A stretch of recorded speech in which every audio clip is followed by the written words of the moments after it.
നിങ്ങളുടെ favourite shows ഇനി ഒരിക്കലും മിസ്സാവില്ല. ഇപ്പോൾ C5 കാണും നിങ്ങളുടെ ഫേവറേറ്റ് ഷോ തികച്ചും സൗജന്യമായി.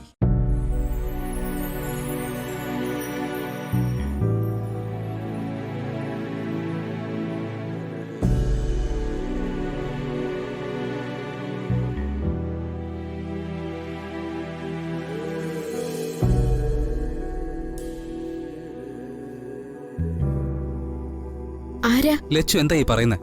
ലച്ചു എന്നെ അറിയില്ലേ? ഞാനെങ്ങനെ നിങ്ങളെ അറിയുന്നേ? ഞാൻ നിങ്ങളെ കാണുന്നത് തന്നെ ആദ്യമായിട്ടാ.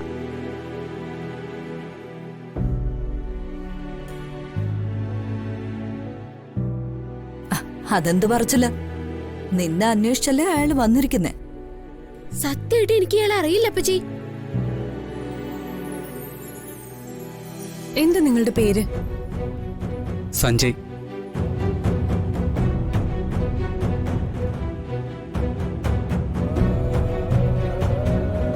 സഞ്ജയ് എന്നൊരാളെ നിനക്കറിയില്ലേ? എനിക്കറിയാവുന്ന സഞ്ജയ് ഈ നിൽക്കുന്ന സഞ്ജുവേട്ടനാ. ആഹാ, പച്ചക്കള്ളം പറയുന്നു. ഇവനെ നിനക്കറിയാം. ഇവനാ നിന്റെ കഴുത്തില് താലി കെട്ടിയ സഞ്ജയ്. നിങ്ങളൊരു സ്ത്രീയല്ലേ? ഭർത്താവിന്റെ മുന്നിൽ വെച്ച് വീട്ടിൽ കയറി വന്ന ഇയാള് അവളുടെ ഭർത്താവാണെന്ന് പറയാൻ എങ്ങനെ നിങ്ങൾക്ക് തോന്നി? എന്റെ ഭർത്താവ് ആരാണെന്ന് എനിക്കറിയാം.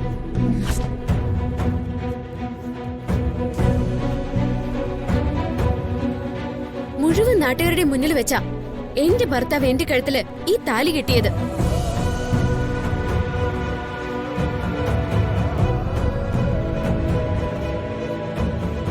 സഞ്ജുട്ടാ, ഇവര് പറയുന്ന സഞ്ജുട്ട കേൾക്കുന്നില്ലേ? ഇവരോട് സഞ്ജുട്ടിന് പറയാൻ ഒന്നുമില്ലേ? എടോ, തനിക്കെന്താ പറയാനുള്ളത്? ഈ കാര്യങ്ങളൊക്കെ അറിഞ്ഞിട്ടല്ലേ താൻ വന്നിട്ടുള്ളത്. നീ തന്നെയല്ലേ ഇവളുടെ ഭർത്താവ്. അല്ല അല്ല അല്ല, എവിടുന്നോ വന്നൊരാള് എന്റെ ഭർത്താവാണെന്ന് പറഞ്ഞാ ഞാൻ ജീവിച്ചിരിക്കില്ല.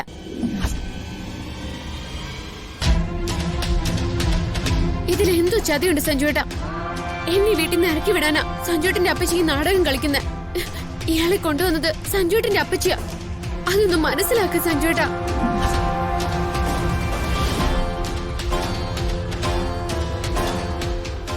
അതെ, ഞങ്ങൾ ആരും കണ്ടിട്ടില്ല സഞ്ജു നിന്റെ കഴുത്തിൽ താലി കെട്ടുന്നത്. പിന്നെ സഞ്ജു ആണ് നിന്റെ ഭർത്താവെങ്കിൽ നീ ഒരു തെളിവ് കാണിച്ചോ, ഞങ്ങളത് അംഗീകരിക്കാം. നിന്നെ ഈ വീടിന്റെ മരുമകളായി ഞങ്ങൾ കണ്ടോളാം.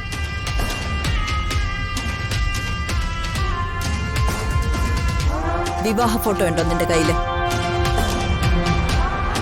കല്യാണം കഴിഞ്ഞ ഉടനെ ഞാൻ സഞ്ജുവേട്ടന്റെ കൂടെ വന്നത്. നിങ്ങൾക്ക് തെളിവ് ഞാൻ തരാം. എന്റെ വീട് വരെ ഒന്ന് പോയാ മതി.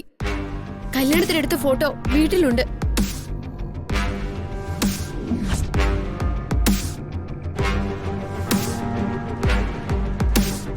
എന്താ ഇതിനൊക്കെ മറുപടി പറയേണ്ടത്?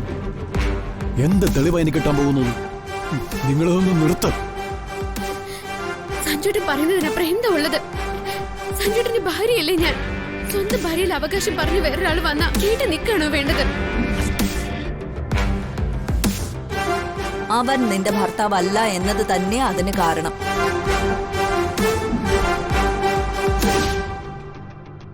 ഡൗൺലോഡ് ചെയ്യൂ C5 ആപ്പ്. കാണൂ എല്ലാ എപ്പിസോഡുകളും സൗജന്യമായി.